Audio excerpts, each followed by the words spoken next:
Há dois tipos de pessoas neste mundo: as que agem e as que recebem a ação.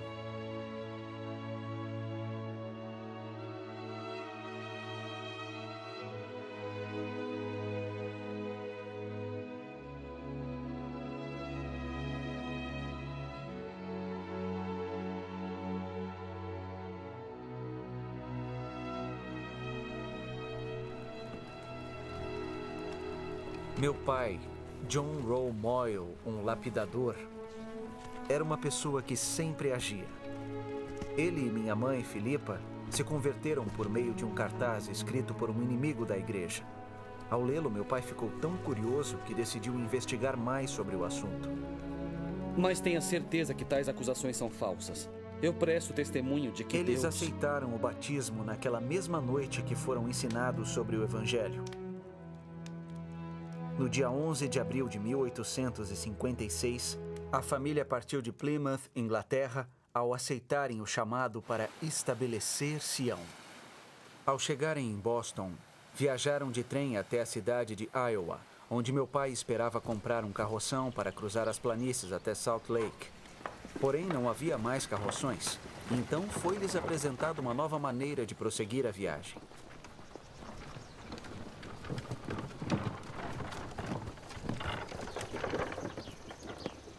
Eles passaram a fazer parte da Companhia de Carrinhos de Mão de Ellsworth, a primeira companhia a tentar a travessia. Desde o começo, a jornada foi muito perigosa. Quinta-feira, 26 de junho de 1856. Viajamos mais de 1 quilômetro. Estava muito quente. Cada pessoa recebia apenas 250 gramas de farinha por dia. Com tamanha fome, a morte logo passou a fazer parte da jornada.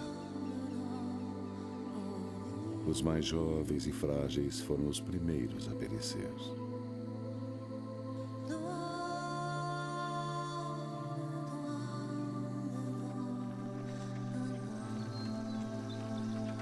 26 de julho de 1856. Um raio matou Henry Walker enquanto ele puxava seu carrinho de mão. O corpo foi carregado por 3 quilômetros até o acampamento, onde foi enterrado. Suas palavras durante uma reunião de oração 2 ou 3 dias antes, ele dissera: preferia morrer segurando meu carrinho de mão, com os olhos fitos na direção de Sião, a desistir e acabar à beira da estrada.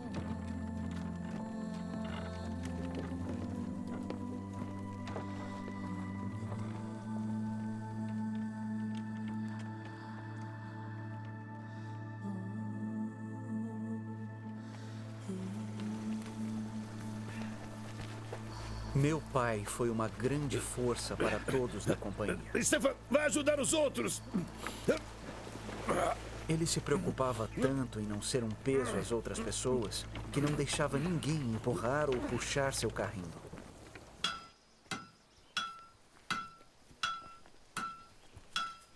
No dia 26 de setembro de 1856, finalmente chegaram ao Vale do Lago Salgado.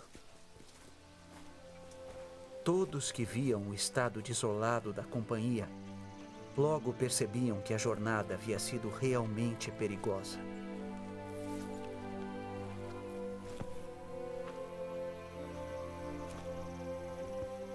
Ao todo, 16 pessoas da companhia haviam morrido.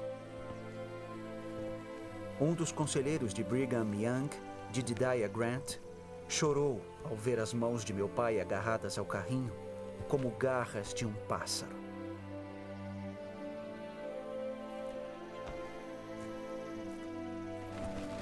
O Fundo Perpétuo de Imigração ajudou a mim, James Moyle, a chegar antes ao Vale do Lago Salgado. Meu pai ensinara-me a lapidar e eu havia trabalhado e guardado dinheiro para trazer minha família para a América.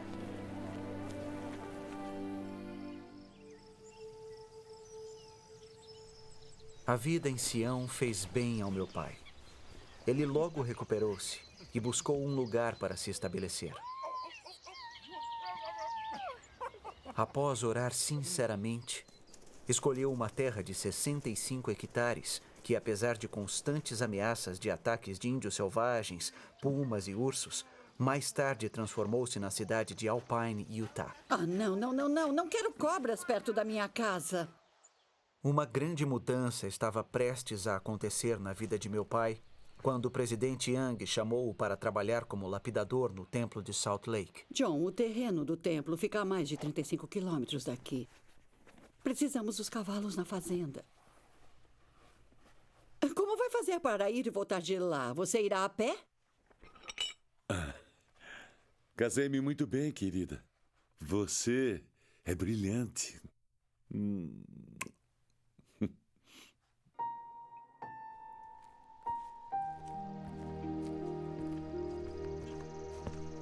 Ele sempre soube que o Senhor providencia meios pelos quais suas ordens podem ser cumpridas.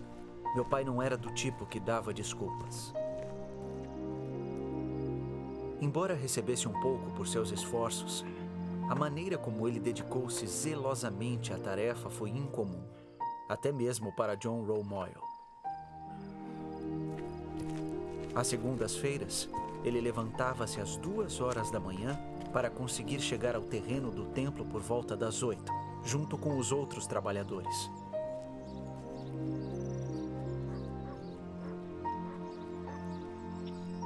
Eu era recém-casado e morava em Salt Lake. Meu pai ficava conosco durante a semana e depois iniciava a jornada de volta para sua casa ao terminar o trabalho na sexta-feira à noite.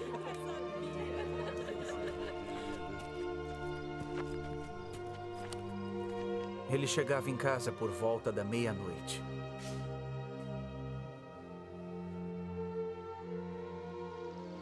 Sábado era o único dia que lhe sobrava para fazer todas as tarefas necessárias a fim de manter a fazenda de 65 hectares.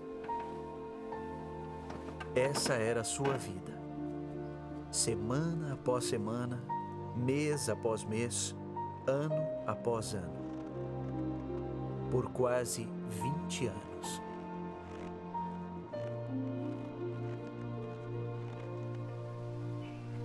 Então, um dia, meu pai fez algo que iria mudar o resto de sua vida.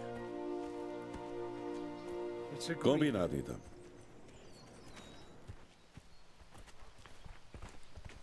O nome dela era Velha Lindy e tinha vindo de um rebanho da ilha Antílope. Foi a primeira vaca que nossa família conseguiu comprar. Uma vaca que acabou ficando mais cara do que qualquer pessoa poderia imaginar. Meu pai estava trabalhando na linda escadaria circular do templo e voltou para casa mais cedo, a fim de ajudar a família nas tarefas domésticas.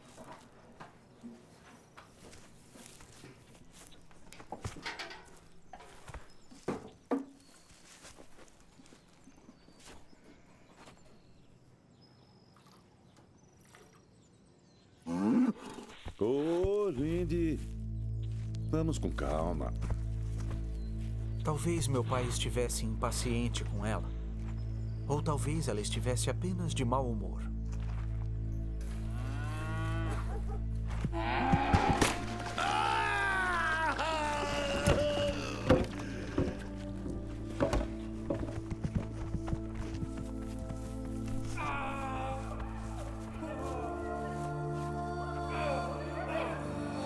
O coice de Lindy causou sérias fraturas expostas.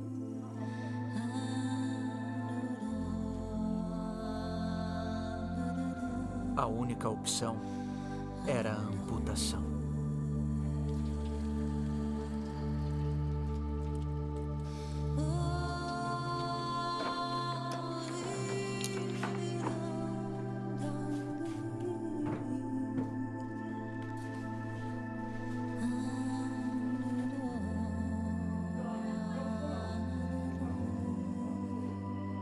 A perna dele foi cortada logo abaixo do joelho com um serrote. Mas embora a amputação tenha sido horrível, o maior medo ainda era o de uma infecção.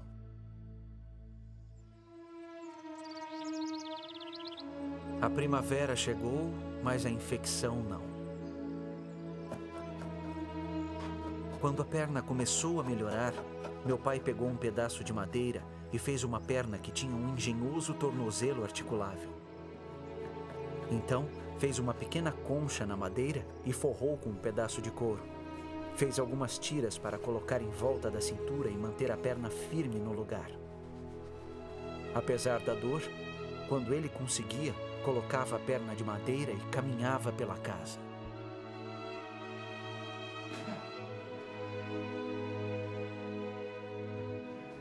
Com o passar do tempo, conseguiu dar uma volta pelo jardim e, por fim, pela fazenda inteira.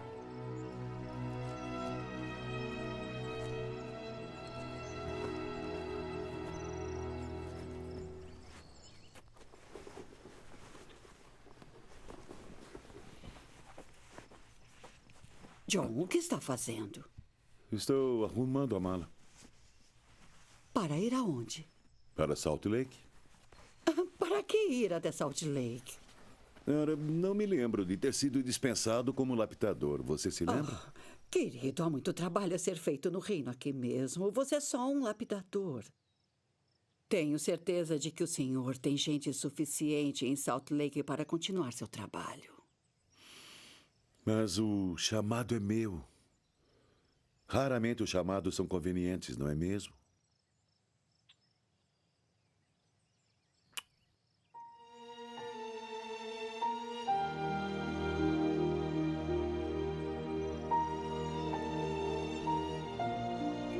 Para muitos, perder um membro do corpo seria como perder a vida.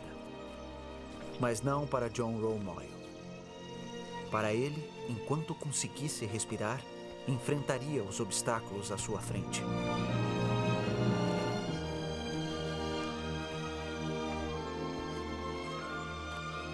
Em 1885, John Romoyle resolveu agir mais uma vez. Ele foi mancando pelos 35 quilômetros até o templo de Salt Lake e, com 77 anos de idade, subiu em um andaime de 30 metros de altura para continuar seu trabalho como lapidador do templo. Há dois tipos de pessoas na Terra. Observei meu pai por muitos anos. Ele era do tipo que agia.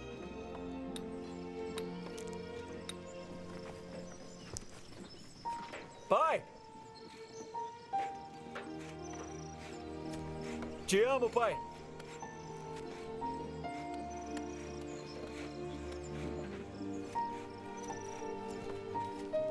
John Romoyle não chegou a ver o templo terminado. Faleceu em 1889, 4 anos antes de sua dedicação. Mas o trabalho de suas mãos, esculpido nas altas paredes do leste do templo e escritas por um profeta há muitos séculos, continua a ser visto por milhões de pessoas. John Romoyle não apenas gravou palavras, ele registrou em pedra aquilo que o motivou a agir. Santidade ao Senhor.